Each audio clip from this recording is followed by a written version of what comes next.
Bien-aimés, je vous salue une fois de plus au nom de notre Seigneur Jésus-Christ de Nazareth. Donc, en ce jour de mercredi 15 juillet de cette année 2026, nous poursuivons l'enseignement sur affermi dans la foi et tenir jusqu'au bout. Nous allons donc parler d'une foi qui est affermie. Quand la foi est affermie, la foi résiste donc aux épreuves. Une foi affermie résiste aux épreuves. Et notre livre principal, notre livre d'appui, c'est Jacques chapitre 1er, le verset 1, le verset 2 au verset 4. Amen. Je vais donc lire au nom de notre Seigneur Jésus-Christ. Je vous invite tous à prendre aussi, chacun va prendre sa Bible. Jacques 1, le verset 2 au verset 4. La Bible dit, mes frères, regardez comme un sujet de joie complète les diverses épreuves auxquelles vous pouvez être exposés, sachant que l'épreuve de votre foi produit la patience. Mais il faut que la patience accomplisse parfaitement son œuvre, afin que vous soyez parfaits et accomplis sans faillir en rien. Alléluia. Alléluia. L'objectif ici, mon frère, ma soeur, c'est d'emmener chaque participant, chaque croyant qui va recevoir cet enseignement, mes bien-aimés, et à comprendre que les épreuves ne sont ni des accidents dans le plan de Dieu, ni un signe de son abandon. Alléluia. Tu peux dire à ton frère, à ta soeur, la soeur destinée, les épreuves ne sont ni des signes d'abandon, ni un accident dans le plan de Dieu dans ta vie.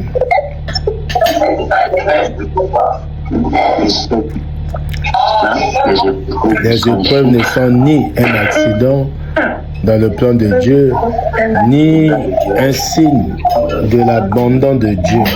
Les épreuves ne sont ni un accident. Les épreuves ne sont ni un accident dans la voie de Dieu, ni l'abandon de la parole de Dieu. Amen. Nous acclamons notre Dieu. C'est pour retenir que quand tu es, je ne sais pas, nous prions chaque lundi pour les fardeaux, on partage, mais tout en sachant que chaque épreuve qui survient dans nos vies ne sont pas des accidents dans le plan de Dieu. Dieu, il n'y a rien qui échappe au contrôle de Dieu. Il n'y a rien qui échappe au contrôle de Dieu. Tout est au contrôle de Dieu. Alléluia. Tout. C'est pour cela les épreuves ne sont pas aussi, mes bien-aimés, une erreur dans notre parcours. Ce n'est pas aussi un abandon de Dieu. C'est pas parce que tu es dans les épreuves que Dieu t'a abandonné. Alléluia. Dieu n'abandonne pas. Donc, nous devons comprendre que les épreuves constituent un moyen par lequel Dieu affine la foi de ses enfants. Dieu affine. Dieu forge notre caractère. Dieu nous façonne notre caractère au travers des épreuves. Amen. C'est pour cela que la Bible nous dit ici, mes frères, regardez comme un sujet de joie complète les diverses épreuves auxquelles vous pouvez être exposés. On va encore dire, comme j'ai dit tout à l'heure à l'église, quel est ce pasteur qui demande aux enfants de Dieu d'acclamer les épreuves. Ce pasteur qui demande aux enfants de Dieu d'être dans la joie quand ils sont dans les problèmes. C'est une recommandation biblique, c'est une recommandation de Dieu. C'est une recommandation, mon frère, ma soeur. Donc, l'une des plus grandes questions dans cet enseignement, la plus grande question qui se pose dans la vie d'un croyant, dans la vie des enfants de Dieu, c'est pourquoi Dieu permet-il les épreuves dans la vie de ceux qui lui appartiennent. Souvent ils disent pourquoi. Souvent on se pose cette question. Et cette interrogation, mes bien-aimés, traverse toutes les générations. Depuis que Christ est arrivé, depuis même ceux qui étaient avant Christ dans l'Ancien Testament, ils se posent. Les gens ont toujours posé cette question. Pourquoi ceux qui appartiennent à Dieu, pourquoi Dieu permet-il des épreuves dans leur vie? Alléluia. Pourquoi? Même les plus grands serviteurs parfois se posent ce genre de questions. Pourquoi Dieu permet? Alléluia. Pourquoi? Amen. Amen. Amen. Donc, Dieu ne peut pas aujourd'hui forger ton caractère sans une difficulté. Dieu ne peut pas aujourd'hui affiner ta foi sans une épreuve, sans l'adversité, mon frère, ma soeur. Il faudrait qu'il y ait une épreuve, il faudrait qu'il y ait des difficultés, qu'il y ait de l'adversité, mon frère, ma soeur. Donc, Abraham a attendu combien d'années? 25 ans avant la naissance d'Isaac. Il a attendu 25 ans avant la naissance d'Isaac. Joseph a été rejeté par ses frères, vendu comme esclave, et pourtant il était dans le plan de Dieu. Vendu comme esclave, puis il était emprisonné injustement. David a vécu plusieurs années, poursuivi par Saul, avant donc de monter sur son trône. David, il a été poursuivi. Donc il n'est pas directement passé de la maison de son père au trône de la royauté. Au trône de la royauté. Non. Je ne sais pas ce que tu es en train de traverser. Job a perdu en peu de temps, c'est bien. Il a perdu ses enfants. Il a perdu sa santé. Et les apôtres aussi, quand nous parlons des apôtres, les apôtres ont souffert à cause de l'évangile. Alléluia. Mais quant à notre Seigneur, Jésus-Christ lui-même, il a subi quoi? Il a vécu la souffrance, comme Isaïe 53, le verset 5 nous parle. La souffrance, la souffrance. Jésus a été rejeté, Jésus a été humilié, Jésus a été crucifié. Donc, ainsi, mon frère, ma soeur, la souffrance n'est pas incompatible avec la faveur de Dieu. Frère William, la souffrance n'est pas incompatible avec la faveur de Dieu. On ne doit pas prendre la souffrance comme quelque chose qui montre que Dieu n'est pas avec toi. Frère Janel, la souffrance n'est pas incompatible avec la faveur de Dieu. Tu peux répéter ça à ton frère, à ta soeur. Frère riche. Ouais, c'est la souffrance n'est pas compatible à la faveur de Dieu. Frère Destiné, la souffrance n'est pas incompatible avec la faveur de Dieu. Frère Isaac, la souffrance n'est pas incompatible avec la faveur de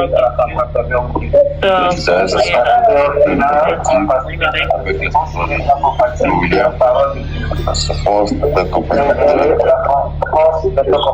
avec la faveur de Dieu.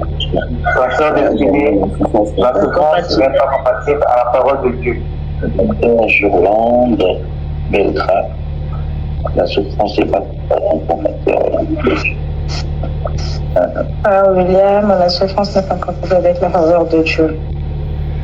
Amen, amen, amen, amen.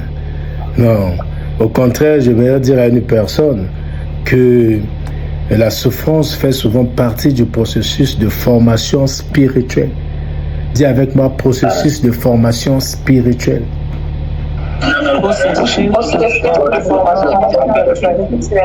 Processus de formation spirituelle. Amen, amen, amen. Voilà. C'est pour cela que Jacques insiste. Poussé par le Saint-Esprit, Jacques dit que nous devons considérer les épreuves comme étant des sujets de joie complète. Parce que tu comprends, si tu comprends que l'épreuve pour toi, comme Abraham a attendu 25 ans avant la naissance d'Isaac. Joseph a été rejeté par ses frères, vendu comme esclave, puis emprisonné injustement. Tu prends le cas de David. David a vécu plusieurs années poursuivi par Saul, par le roi Saül, et avant même de monter sur le trône. Job a perdu en peu de temps ses biens, ses enfants, il a perdu sa santé. On voit aussi les apôtres ont souffert à cause de l'évangile, et Jésus lui-même Il a été rejeté, humilié, crucifié. Donc nous comprenons que les souffrances ne sont pas incompatibles avec donc la faveur de Dieu. Les souffrances font partie donc du processus de formation spirituelle. Et Jacques ici, il n'écrit pas aux païens. Jacques écrit à des croyants qui sont dispersés à cause de la persécution. À cause de la persécution, il y a eu des croyants dispersés. Et aujourd'hui, qui ne dit pas qu'aujourd'hui, il y a d'autres personnes qui ne vont plus dans les églises, qui ne participent plus aux prières sur les plateformes. Ils sont donc dispersés à cause de la persécution, à cause des épreuves, à cause des problèmes. Et ils cherchent souvent, il y a des gens qui viennent à l'église, pourquoi? Pour chercher la délivrance. Mais quand tu viens, tu tombes sur le docteur Faye, il va te dire qu'il faut prendre ça comme un sujet de joie complète. C'est ce que nous révèlent les Écritures. Amen. Alléluia. Beaucoup, mes bien-aimés, beaucoup avaient perdu leur maison. Amen. Ils ont perdu leur famille, leurs ressources, ils ont perdu la stabilité. Et ça, c'est pendant que Jacques est en train d'écrire cela. Des gens ont perdu des maisons. Ils ont perdu des familles, des ressources, ils ont perdu la stabilité. Dans ce contexte difficile, il ne leur promet pas une disparition immédiate des problèmes. Non. Sur cette plateforme aussi, nous ne dirons pas ça. Que oui, parce que tu as des problèmes, parce que tu as ceci, des problèmes, tout ça là, dans quelques temps, dans peu de temps, fais ceci, fais cela. Jésus, c'est le... Non, on n'enseigne pas ça. On n'enseigne pas ça. Alléluia. Mais Jacques est en train de leur parler, il leur révèle plutôt le regard que Dieu porte sur leur épreuve. Quel est le regard que Dieu porte sur ton épreuve? L'épreuve est douloureuse, certes, mais elle n'est jamais inutile. Révérend pasteur, l'épreuve n'est jamais inutile dans la vie d'un enfant de Dieu. Amen. La sœur destinée, l'épreuve que tu es en train de vivre en ce moment a un sens. Amen. A un sens, mon frère, ma soeur. On ne dit pas telle épreuve ou telle épreuve, ça c'est seulement non, mais quand il s'agit de telle épreuve, ça n'a pas de sens, ça n'a plus de sens, c'est inutile cette épreuve dans ma vie. Non, toute épreuve, il s'agit de toute épreuve. Donc l'épreuve, il n'y a aucune épreuve qui puisse être, qui ne puisse pas être douloureuse. Toute épreuve est douloureuse, mais elle est toujours utile. Dieu s'en sert comme d'un instrument de transformation. Alléluia. Dieu se sert des épreuves comme un instrument de transformation. C'est pour ça que nous vivons tout le temps les épreuves. Tu pars à l'hôpital, on te déclare malade de ceci, on te déclare... Ça ne veut pas dire que Dieu est absent. Ça ne veut pas dire que c'est un accident dans le plan de Dieu, que Dieu ne savait pas cela. Alléluia. Amen. Jacques ne dit pas, si vous traversez des épreuves, non, non. Il dit, mais les diverses épreuves auxquelles vous pouvez être exposés. C'est là où le passage a tout son sens. Cela montre que les difficultés sont inhérentes. Les difficultés sont inhérentes dans la vie d'une personne. Les difficultés sont une réalité normale de la marche chrétienne. Jésus lui-même dit dans Jean 16, le verset 33, je vous dis ces choses parce que je sais qu'après moi, vous aurez des difficultés. Vous aurez des tribulations, mais prenez courage car j'ai déjà tétélestai. J'ai déjà vaincu le monde. Alléluia. Amen. Amen. Amen. Il a déjà vaincu le monde. Donc c'est une réalité normale dans ta marche. C'est pour cela que vous allez remarquer chaque lundi quand on prie, on encourage.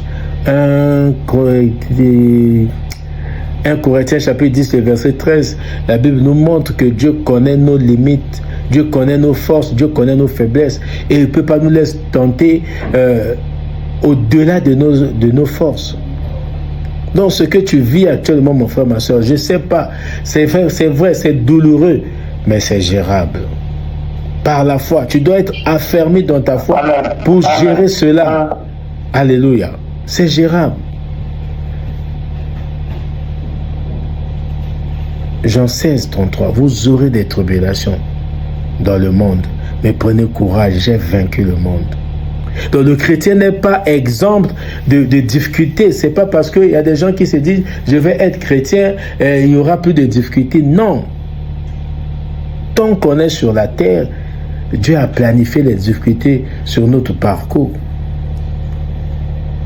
Un enfant de Dieu peut connaître la maladie. Un serviteur de Dieu peut connaître la maladie. Un enfant de Dieu peut connaître les difficultés financières. Un serviteur de Dieu, un ministre de Dieu peut connaître, parce qu'un ministre est avant tout enfant de Dieu. Amen. Les ministres ne sont pas exclus dans leur identité d'enfant de Dieu. Tu es d'abord enfant de Dieu. On dit, oh, Nayépé, Yann aussi. Non, il n'y a pas ça, mon frère, ma soeur. Les injustices, un enfant de Dieu vit ça aussi. Les trahisons, les enfants de Dieu vivent cela. Les persécutions, les attaques spirituelles, les retards apparents. Quand je parle, il s'agit des retards apparents des promesses de Dieu. Même les pertes.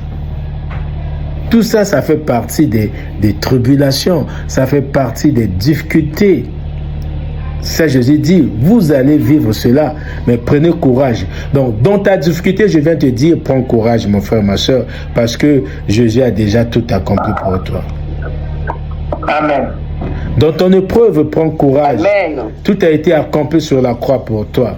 Donc, tout est accompli. Amen. Il y a tes difficultés, il y a tes problèmes, il y a tes épreuves.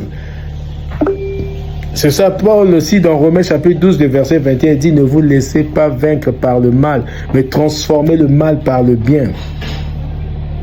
Alléluia. Donc, la différence fondamentale est que Dieu accompagne toujours ses enfants. Dieu accompagne, il accompagne toujours ses enfants. Dans l'épreuve, dans la difficulté, Dieu t'accompagne. Tu dois vivre avec cette conscience que Dieu t'accompagne. Tu n'es pas seul. Tu n'es pas seul. Dieu t'accompagne dans ton épreuve. Dieu t'accompagne dans ta difficulté financière. Dieu t'accompagne dans tes injustices. Dieu t'accompagne dans les trahisons que tu vis. Dieu t'accompagne dans les persécutions. Dieu t'accompagne dans les attaques spirituelles. Dieu t'accompagne dans ton deuil. Dieu t'accompagne dans les retards des promesses. Dieu t'accompagne dans les déceptions même. Dieu t'accompagne dans les compréhensions même familiales. Dieu t'accompagne dans les pertes. Alléluia. Tu n'es pas seul. Tu ne vis pas seul. Dieu t'accompagne, mon frère, ma soeur. Tu dois vivre avec cette conscience. Amen. La Bible déclare, ne crains rien, car je suis avec toi. Ésaïe 41:10. Nous devons vivre avec cette conscience. Cette parole aujourd'hui te concerne. Maman To, ne crains rien, car Dieu est avec toi. Sœur Nadège, ne crains rien, car Dieu est avec toi. Tu peux dire ça à ton frère, à ta sœur. Ne crains rien, ne crains rien. Ne crains rien, Dieu est avec toi. Ça veut dire si Dieu est avec toi, donc tu n'es pas seul. Maman, ne crains rien, Dieu est avec toi. Dans ta situation, dans ta famille, dans tes épreuves, dans tout ce que tu vis, ne crains rien, car Dieu est avec toi.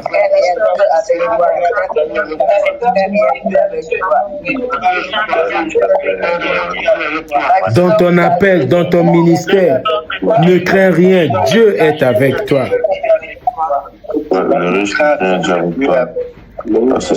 Alléluia. On acclame pour Dieu qui est toujours avec nous. Quand tu dors, Dieu est avec toi. Quand l'enfant dans ta maison est malade, Dieu est toujours avec toi. Quand tu as des problèmes au travail, Dieu est toujours avec toi. Ne crains rien, mon frère, ma soeur. Dans ton ministère, dans ton appel, dans l'exercice de tes fonctions, dans ta carrière professionnelle, dans tes affaires, maman Chantal, Dieu est avec toi. Dans tout ce que tu vis, Dieu est toujours avec toi.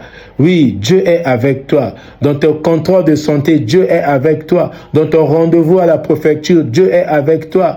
Dieu est toujours avec toi. Amen. Tu dois vivre avec cette conscience, mon frère, ma soeur. Dieu est avec toi. Dieu est avec toi. Alléluia. Ça veut dire que la présence de Dieu ne supprime pas toujours la tempête. Non. C'est pas parce que tu es avec Dieu qu'il n'y a pas de tempête. Il y a des tempêtes, mais tu résistes à ces tempêtes parce que tu es affermi, tu es enraciné, tu es fortifié, tu dépends de Dieu, tu t'appuies sur Dieu, tu as confiance en Dieu, tu es persévérant, patient et tu es fidèle à Dieu. Mon papa. Alléluia. Amen. Dieu contrôle les épreuves et Dieu fixe les limites des épreuves. Il contrôle tes épreuves. Il fixe les limites de chaque épreuve. Aucune difficulté n'échappe à la souveraineté de Dieu. Satan peut attaquer, oui, mais il ne peut jamais dépasser les limites que Dieu lui fixe. Amen, papa. Amen. Il ne peut jamais dépasser. C'est ça que je dis que tout ce que tu vis, c'est gérable. L'exemple de Job.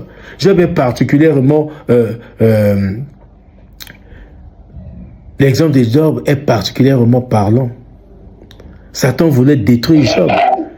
Mais Dieu contrôlait chaque étape de cette épreuve.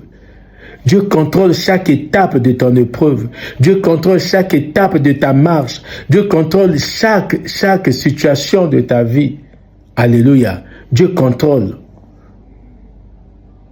La sœur Nanette, Dieu connaît bien tes épreuves. Dieu a le contrôle de tout ce que tu es en train de vivre. Il est Dieu, mon frère, ma sœur. Frère Loïc, il est Dieu, frère, bienvenue. La sœur Nixie, il est Dieu. Il sait tout ce qui t'arrive. Il n'y a rien.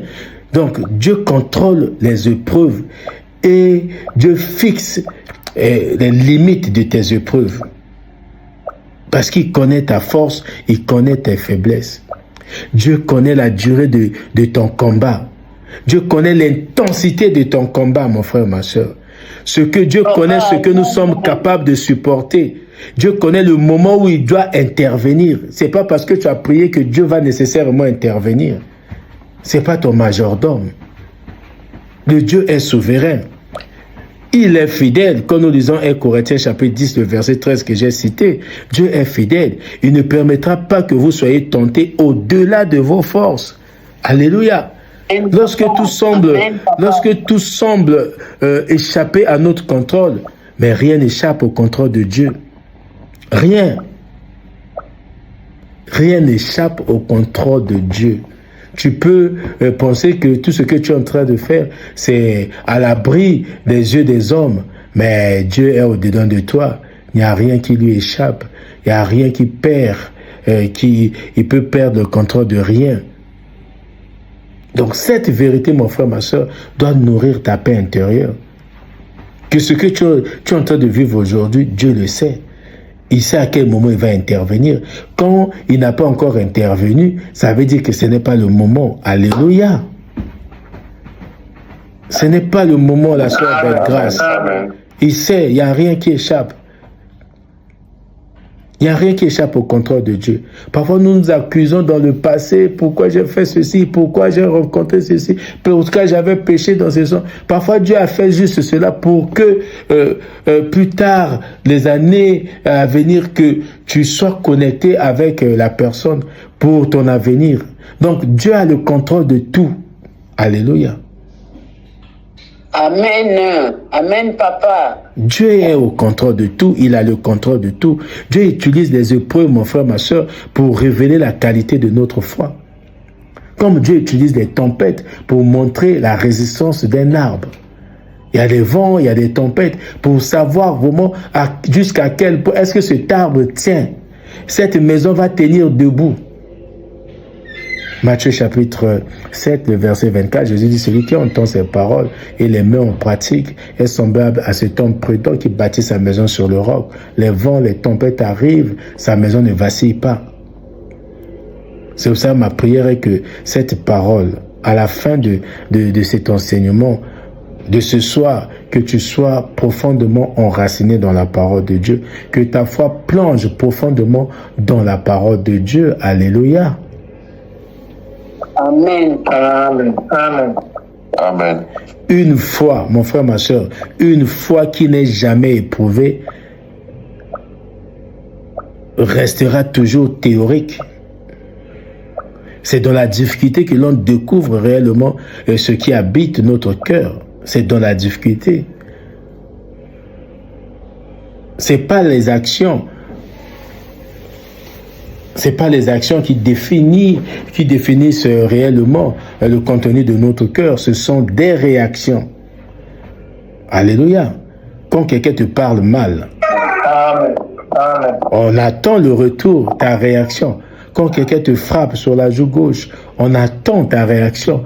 Est-ce que tu vas présenter l'amour? Ça veut dire quand on te met sur le terrain de la haine, le terrain des difficultés, des problèmes, toi tu vas l'emmener la personne sur le terrain de l'évangile, sur le terrain de l'amour de Dieu, sur le terrain de l'empathie. C'est ça ce qui veut dire présenter la joue droite quand on te frappe sur la joue gauche. Comme le feu révèle la pureté de l'or, les épreuves aussi révèlent la profondeur de notre confiance en Dieu, mes bien-aimés.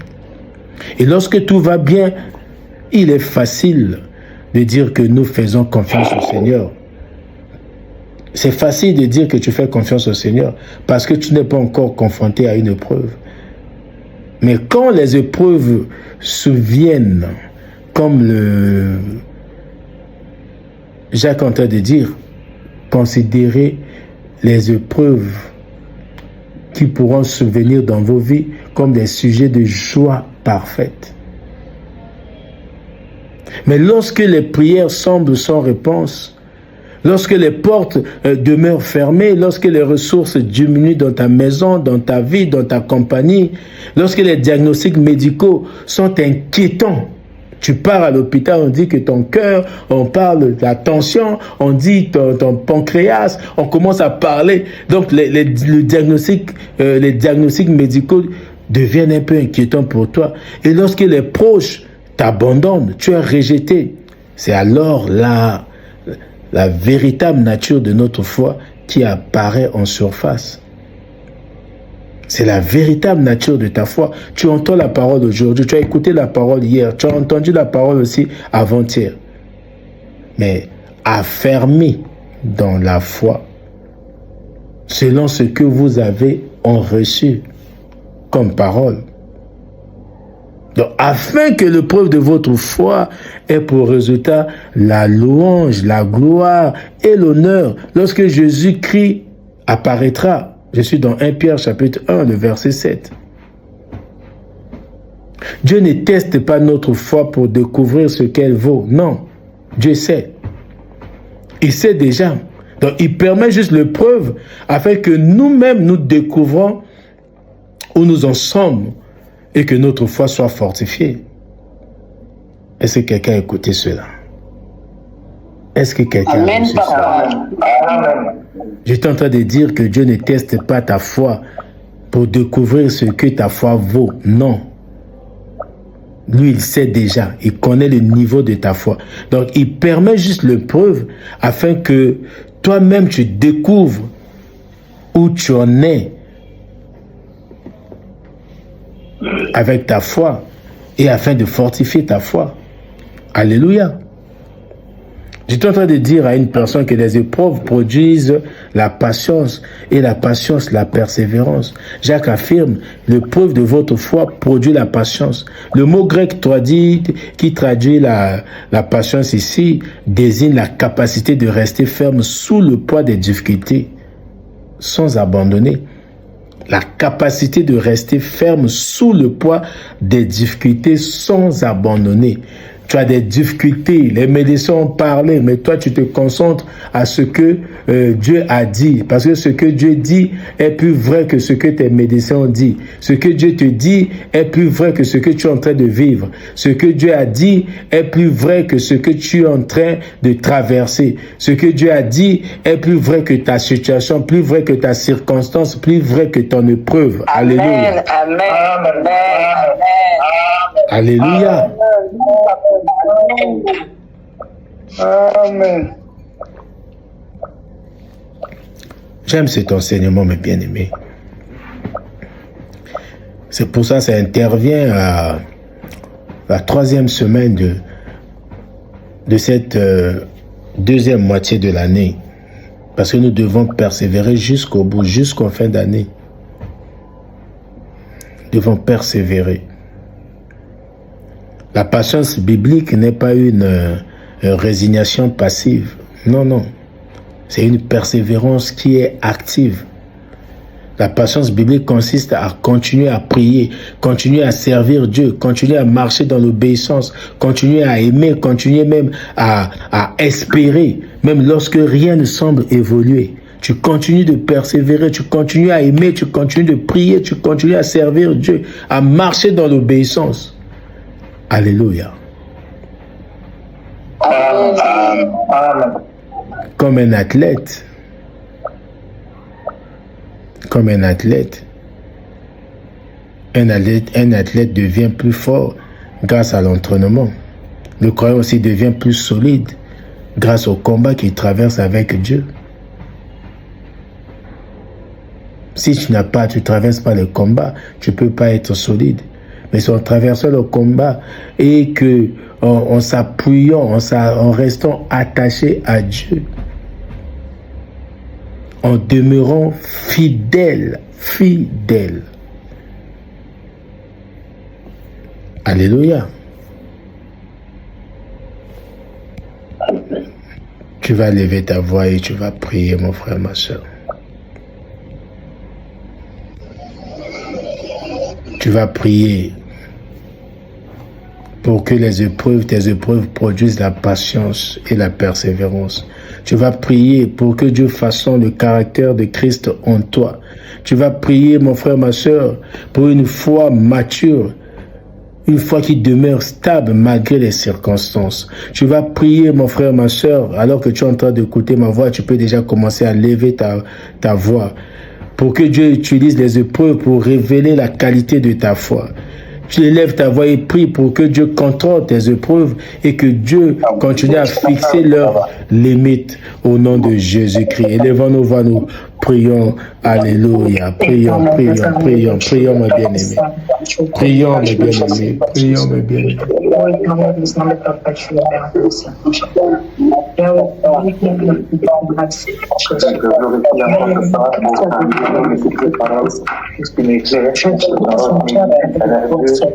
Merci Seigneur. Merci Adonai. Merci Père de toute grâce. Nous te louons, nous te célébrons. Nous te louons, nous te célébrons. Merci Seigneur. Dans le nom de Jésus.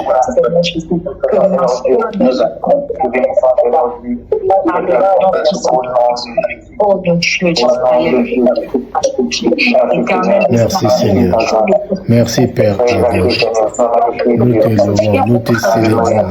Donne-nous Seigneur la capacité de rester ferme. Donne-nous Seigneur, enlève de nous Père éternel la peur. Parce que toi tu contrôles les épreuves de ma vie. Tu contrôles toutes épreuves. Tu fixes même leurs limites. Merci Seigneur. Tu connais la durée de mon épreuve. Tu connais la durée de mon combat. Tu connais l'intensité de mes difficultés. Tu connais Seigneur Dieu ce que nous sommes capables de supporter. Oui Père éternel, tu es fidèle. Tu es fidèle. Tu ne permettras que nous soyons tentés au-delà de nos forces, Père éternel. Oh Père, merci Seigneur, parce que les épreuves font partie intégrante de notre vie chrétienne. Oui Père éternel, nous te louons, nous te célébrons. Règne dans nos vies, règne dans nos cœurs, dans le puissant nom de notre Seigneur Jésus-Christ. Nous avons prié et nous disons Amen.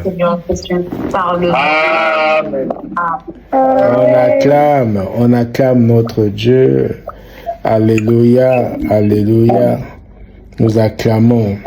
Les épreuves sont souvent donc des salles de formation de Dieu. Quand tu as une épreuve, comprends que tu es dans une salle de formation.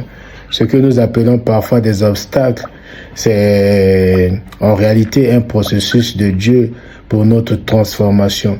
Dieu ne cherche pas simplement à nous rendre plus heureux, non. Il veut nous rendre plus semblables à Jésus-Christ.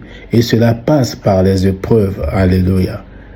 Il veut nous rendre semblables à Jésus-Christ. Et pour que nous soyons semblables à Jésus-Christ, et permet les épreuves. Une foi qui n'a jamais été éprouvée reste fragile, mais une fois passée par le feu, devient solide, devient stable, devient persévérante, devient capable de glorifier Dieu dans toutes les circonstances. Je déclare au travers de cet enseignement, au travers des prières élevées ici, que ta foi sera éprouvée, ta foi va passer par le feu, ta foi va devenir solide, ta foi va devenir stable, persévérante, ta foi va devenir capable de glorifier Dieu dans le besoin, dans le manque, dans l'abondance, dans toutes les saisons. Tu seras capable de glorifier ton Dieu.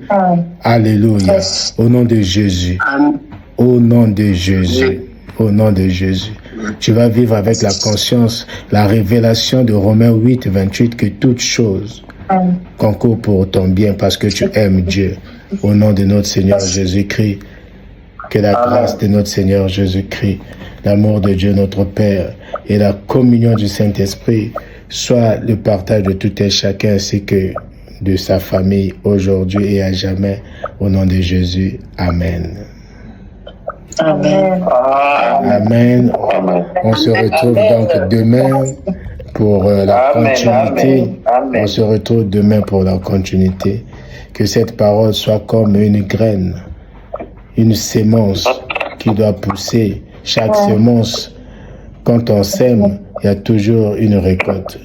Que la parole soit une bonne sémence et que ça rentre, que tu reçoives au travers de tes oreilles, que ça ne se limite pas par tes oreilles, que ça migre juste dans ton cœur et que de ton cœur ça passe dans tes pensées, de tes pensées passe dans tes choix et de tes choix cela arrive jusqu'à impacter ta conduite, ton comportement au nom de Jésus. Amen.